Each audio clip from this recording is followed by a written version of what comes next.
Shalom Elohim, haleluya, puji nama Tuhan. Semangat pagi, Bapak Ibu Saudara yang dikasihi Tuhan kita, Yesus Kristus.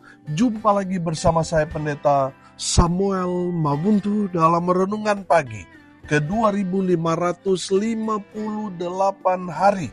Renungan pagi ini mengudara, puji Tuhan. Bapak Ibu Saudara yang dikasihi Tuhan, sebelum kita membaca, mendengarkan, dan merenungkan firman Tuhan hari ini, mari kita berdoa, minta pimpinan Roh Kudus. Kita berdoa. Bapa di surga, berbicaralah kepada kami semua. Pakai firman Tuhan ini untuk menegur kami, menasihati kami, meneguhkan iman percaya kami, dan memberkati kami semua. Di dalam nama Tuhan Yesus yang adalah firman Allah yang hidup, kami berdoa. Amin. Haleluya. Bapak Ibu Saudara yang dikasihi Tuhan, bersama dengan saya kita akan belajar Alkitab dari kitab Kejadian sampai kitab Wahyu. Mari buka Alkitab kita. Kisah Para Rasul pasal 20 ayat 17 sampai ayat 20. Di bawah perikop perpisahan Paulus dengan para penatua jemaat Efesus. Demikian firman Tuhan. Karena itu, ia menyuruh seorang dari Miletus ke Efesus dengan pesan, supaya para penatua jemaat datang ke Miletus. Sesudah mereka datang, berkatalah ia kepada mereka, "Kamu tahu bagaimana aku hidup di antara kamu sejak hari pertama aku tiba di Asia ini. Dengan segala rendah hati, aku melayani Tuhan.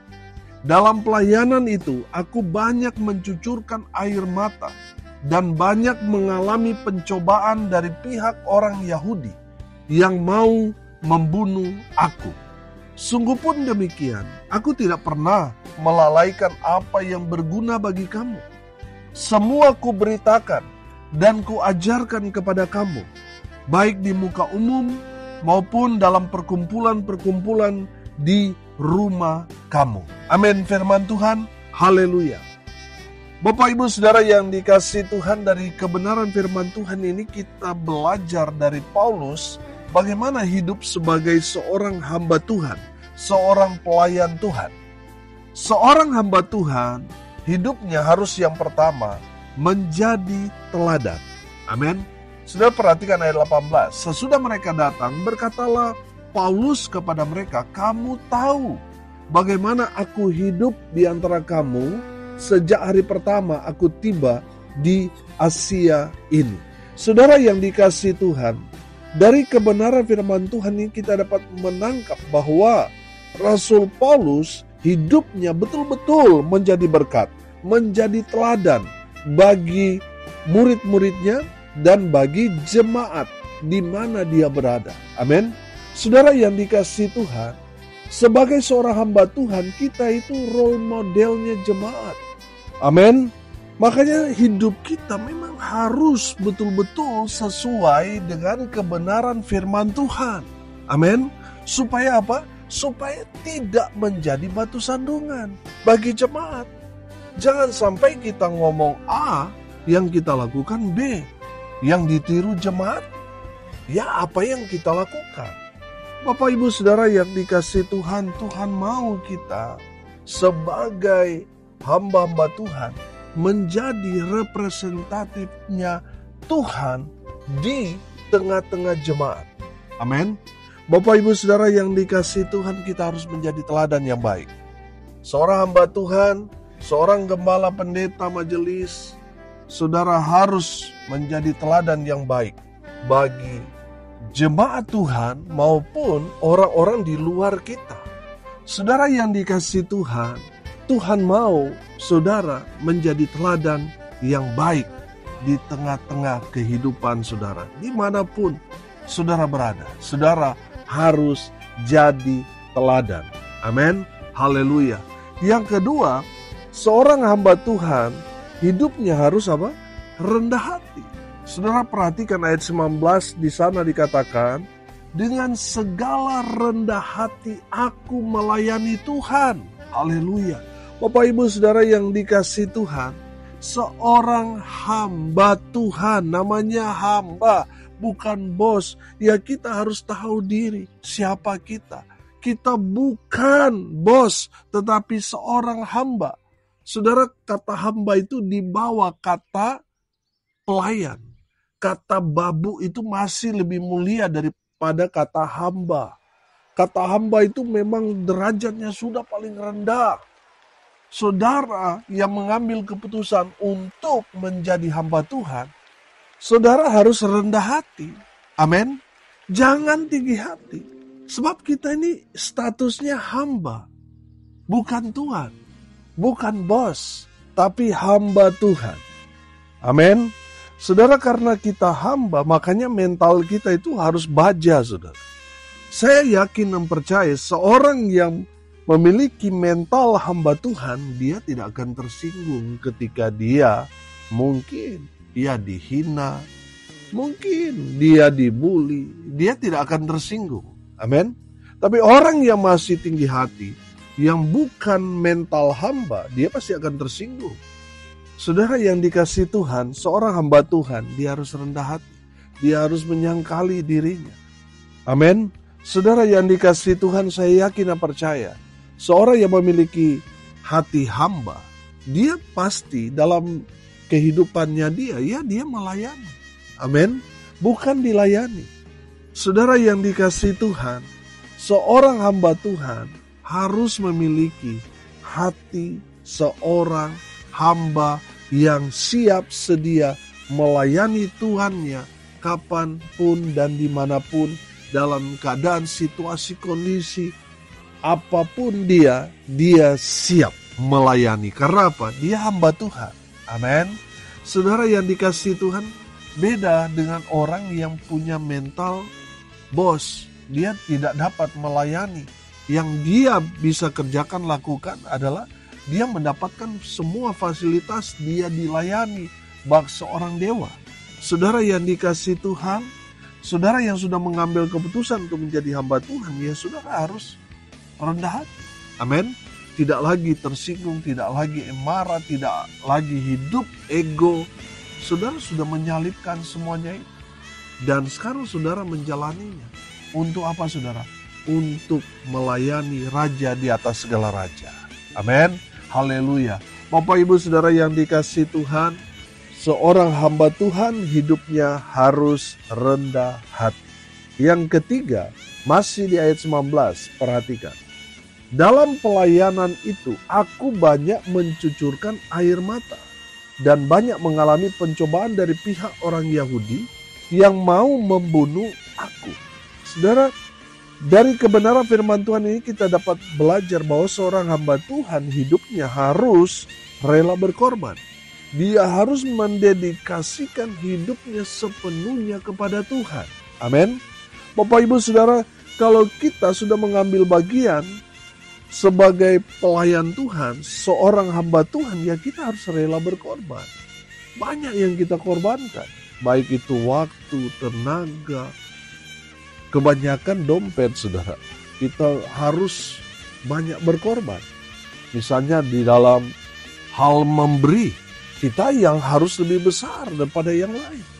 Saudara yang dikasihi Tuhan, ada banyak hal-hal yang lain di mana kita, seorang hamba Tuhan, harus rela berkorban.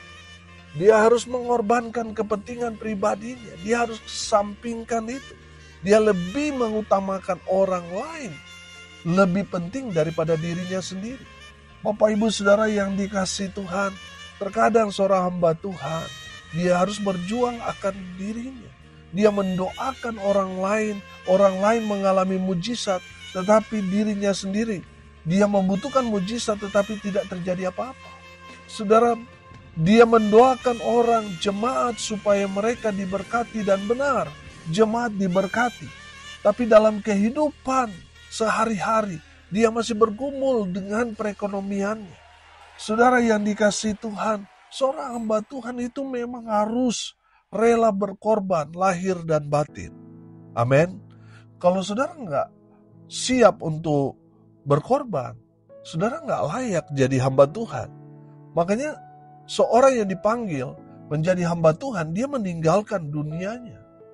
Dia mengambil bagian dalam pekerjaan Tuhan yang mungkin bagi pandangan orang tidak dapat membuat dia kaya. Tapi yang pasti saudara, Tuhan pasti pelihara kita. Amin. Jadi jangan takut saudara. Saya yakin dan percaya, kalau kita mendedikasikan hidup kita kepada Tuhan, Tuhan perhitungkan semuanya. Amin. Dan Tuhan yang akan urus hidup saudara dan saya. Anak-anak kita pasti Tuhan urus. Amin. Saudara yang dikasihi Tuhan, jangan takut mengambil keputusan untuk menjadi hamba Tuhan. Saudara memang menjadi hamba Tuhan, tadi saya katakan, ya kita harus rela berkorban. Kadangkala yang menjadi korban adalah diri kita sendiri. Makanya saudara yang dikasihi Tuhan, kalau kita belajar perjalanan para rasul saudara, bagaimana kehidupan mereka memang betul-betul dianiaya. Saudara, hanya Rasul Yohanes yang mati alamiah, mati karena tua.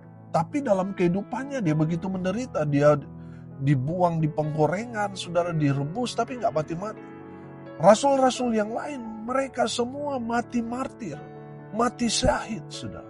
Mereka mati dibunuh karena Injil. Haleluya. Artinya apa, saudara? Mereka rela mengorbankan dirinya. Untuk apa, saudara? Untuk Tuhan. Haleluya. Bapak Ibu Saudara yang dikasihi Tuhan, seorang hamba Tuhan, dia harus rela berkorban untuk Tuhan. Mendedikasikan hidupnya untuk Tuhan. Haleluya. Yang keempat, saudara, dari kebenaran firman Tuhan yang kita belajar, seorang hamba Tuhan hidupnya harus kuat imannya. Amin. Saudara, masih di ayat 19. Perhatikan, dalam pelayanan itu aku banyak mencucurkan air mata dan banyak mengalami apa? Pencobaan dari pihak orang Yahudi yang mau membunuh aku. Saya melihat di sini, saudara, bahwa seorang hamba Tuhan itu harus kuat imannya. Ada banyak tantangan, saudara. Ketika kita mengambil keputusan untuk menjadi pelayan Tuhan, hamba Tuhan, saudara, jangan berpikir semuanya akan baik-baik saja, aman. Saudara hidup dalam berkat-berkat Tuhan. Saudara, ada tantangan di sana. Saudara perhatikan, ada banyak pencobaan di mana Paulus hampir saja mungkin dia terpancing, saudara. Mungkin saja hampir dia melakukan hal-hal seperti waktu dia belum bertobat. Bisa saja saudara terpancing. Tapi dia kuat imannya. Amin. Sehingga dia betul-betul menyalipkan semua keinginan-keinginan yang bertentangan dengan kebenaran firman. Saudara, mungkin di lapangan itu Paulus mungkin berpikir, kalau cuma dia yang mau serang saya, saya bisa kepret dia, saya bisa bunuh dia. Tapi saudara yang dikasihi Tuhan, Paulus kuat imannya. Amin. Sehingga dia tidak terpancing, dia tidak emosi, dia lolos dalam menghadapi semua pencobaan. Dia lulus ujian. Haleluya. Bapak Ibu Saudara yang dikasihi Tuhan, saya melihat di sini bahwa Rasul Paulus imannya sungguh sangat kuat. Amin. Haleluya. Sehingga dia tidak tergoda dengan cobaan-cobaan itu. Dia tetap kuat, bertahan dalam iman percaya kepada Kristus Yesus Tuhan. Walaupun mungkin ada banyak tawaran-tawaran yang menggiurkan. Saudara, kita tahu bahwa Paulus dalam perjalanan kehidupannya dia sangat-sangat berat. Dia yang tadinya seorang penganiaya jemaat, sekarang kebalik, saudara. Dia yang dicari-cari, dia yang dikejar-kejar oleh pemerintah pada saat itu. Bapak Ibu Saudara yang dikasihi Tuhan, dari kebenaran firman Tuhan ini, kita dapat melihat bahwa Paulus sangat-sangat kuat imannya. Dia tidak tergoda, imannya tetap teguh, tidak goyang. Amin. Saudara dan saya sebagai hamba Tuhan harus kuat iman. Amin. Dan yang terakhir, yang kelima, saudara perhatikan ayat 20.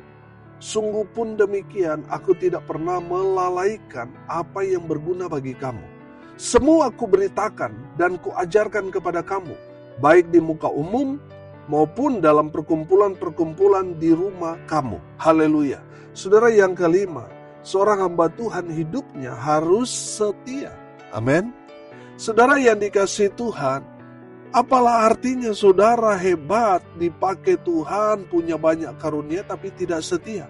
Tidak setia melayani Tuhan, tidak setia pada pasanganmu. Buat apa semua pelayanan saudara itu, kalau saudara sendiri tidak setia? Pelayanan di satu tempat, sudah didoakan, sudah puasa, dan menyatakan diri bahwa Tuhan menempatkan saya di tempat ini. Tapi baru sebulan, 2 bulan, kabur saudara. Saudara yang dikasihi Tuhan, buat apa saudara sebagai hamba Tuhan, tapi saudara tidak setia berdoa, tidak setia melayani, tidak setia pada pasanganmu? Buat apa saudara? Saudara melayani sebagai hamba Tuhan kalau saudara tidak setia? Bapak Ibu Saudara yang dikasihi Tuhan, dari firman Tuhan ini kita belajar dari Paulus. Dia tetap setia walaupun ada banyak sekali tantangan, persoalan, pergumulan, tapi tidak membuat dia tawar hati dalam pelayanan, tidak membuat dia berubah setia. Saudara yang dikasihi Tuhan, Paulus tetap setia apapun tantangannya. Dia tetap setia. Haleluya. Bapak Ibu Saudara yang dikasihi Tuhan, seorang hamba Tuhan, hari ini kita belajar harus menjadi teladan. Teladan yang baik. Seorang hamba Tuhan harus menjadi pelaku-pelaku firman. Karena jemaat melihat teladan dari hamba Tuhan. Dan itu sudah pasti mereka akan turuti saudara. Apa yang saudara lakukan, itu juga yang akan dilakukan oleh jemaat saudara. Jadi saudara yang dikasihi Tuhan, jadilah teladan. Seorang hamba Tuhan yang kedua apa? Rendah hati. Saya mau bilang saudara, kalau saudara hamba Tuhan tapi saudara tidak rendah hati, saudara tinggi hati, itu menandakan saudara bukan hamba Tuhan tapi hamba iblis. Kalau saudara tinggi hati, karena karakter iblis itu apa? Tinggi hati, sombong. Jadi saudara yang sudah mengambil keputusan untuk menjadi hamba Tuhan, saudara harus hidup rendah hati. Yang ketiga, seorang hamba Tuhan itu harus mendedikasikan hidupnya kepada Tuhan. Dia rela berkorban untuk Tuhan. Dia memberikan hidupnya sepenuhnya untuk Tuhan. Yang keempat saudara, seorang hamba Tuhan hidupnya harus kuat imannya. Amin. Saudara yang dikasihi Tuhan, belajar dari Paulus. Dia tetap kuat imannya walaupun ada banyak cobaan. Ada berapa banyak di antara kita jatuh bangun dalam dosa. Karena apa? Cobaan-cobaan yang menggiurkan. Akhirnya iman kita gak kuat. Kita jatuh. Bapak Ibu Saudara, kita harus kuat iman. Amin. Yang terakhir, yang kelima, seorang hamba Tuhan hidupnya harus apa? Setia. Saudara yang dikasihi Tuhan, saudara harus setia ikut Tuhan, setia melayani Tuhan sampai akhir hidup kita. Di saat Tuhan Yesus datang nanti, biarlah Tuhan mendapati kita tetap setia bekerja di ladang Tuhan. Amin. Haleluya. Mari kita berdoa. Terima kasih Bapa di surga atas kebenaran firman Tuhan yang sudah memberkati kami hari ini. Berkati semua pendengar dimanapun mereka berada. Tuhan memberkati hidup mereka. Rumah tangga mereka diberkati. Usaha, pekerjaan, pelayanan mereka dibuat beruntung berhasil dalam segala hal. Mereka yang sakit Tuhan sembuhkan. Mereka yang lemah Tuhan kuatkan. Hibur mereka yang berduka cita. Dan hamba berdoa biarlah berkat Tuhan turun memenuhi semua pendengar. Bapak Ibu Saudara yang dikasihi Tuhan, arahkanlah hatimu kepada Tuhan dan terimalah berkat dari Tuhan Yesus. Tuhan memberkati engkau dan melindungi engkau. Tuhan menyinari engkau dengan wajah-Nya dan memberi engkau kasih karunia. Tuhan menghadapkan wajah-Nya kepadamu dan memberi engkau damai sejahtera. Di dalam nama Tuhan Yesus sumber segala berkat. Bapak Ibu Saudara yang percaya, diberkati Tuhan, katakan amin. Puji Tuhan. Bapak Ibu Saudara yang dikasihi Tuhan, kalau saudara merasa diberkati melalui renungan pagi ini, bagikan juga kepada saudara-saudara yang lain, supaya mereka juga diberkati. Karena untuk itulah kita dipanggil, untuk jadi berkat. Salam kasih dari Bali. Saya Pendeta Samuel Mawuntu, sampai jumpa besok pagi. Tuhan Yesus memberkati kita semua. Haleluya.